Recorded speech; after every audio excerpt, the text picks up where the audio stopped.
நெல்லை மாநகராட்சி பகுதியில் மருத்துவ கழிவு கொட்ட விவகாரத்தில் ஒருவர் கைது செய்யப்பட்டிருக்கிறார். அண்மை செய்தியாக பார்த்து வருகிறோம். கூடுதல் விவரங்களோடு செய்தியாளர் சிவமணி இணைக்கிறார். சிவமணி, விவரங்கள். நந்தா, திருநெல்வேலி மாவட்டத்தில் கேரள கழிவுகள் கடந்த 2 மாதங்களுக்கு முன்பு கொட்டப்பட்டது. அந்த கழிவுகளை கேரளாவிலிருந்து வந்து திருப்பி அழுவதற்கான நிர்வாகம் செய்திருந்தது.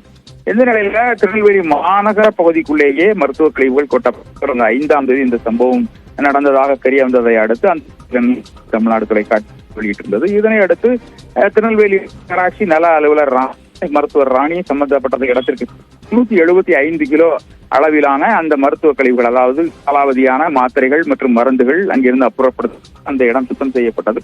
இது மெர்க்குரி என்ற இந்த மருந்து சார்ந்த அந்த விற்பனை பிரதிநிதி சந்திரசேகர் கைது செய்யப்பட்டிருக்கிறார்.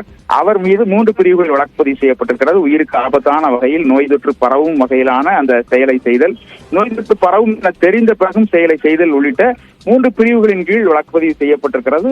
பெருமாள்புரம் போலீசார் அவரை வழக்கு பதிவு செய்து கைது செய்திருக்கிறார்கள். இந்த சம்பவம் அப்படிங்கிறது மக்கள் மத்தியில் ஒரு அதிர்ச்சியான சம்பவமாக பார்க்கப்படுகிறது.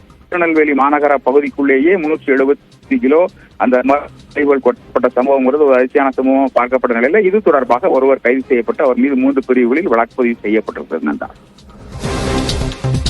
நன்றி சிவமணி, விவரங்களுக்கு.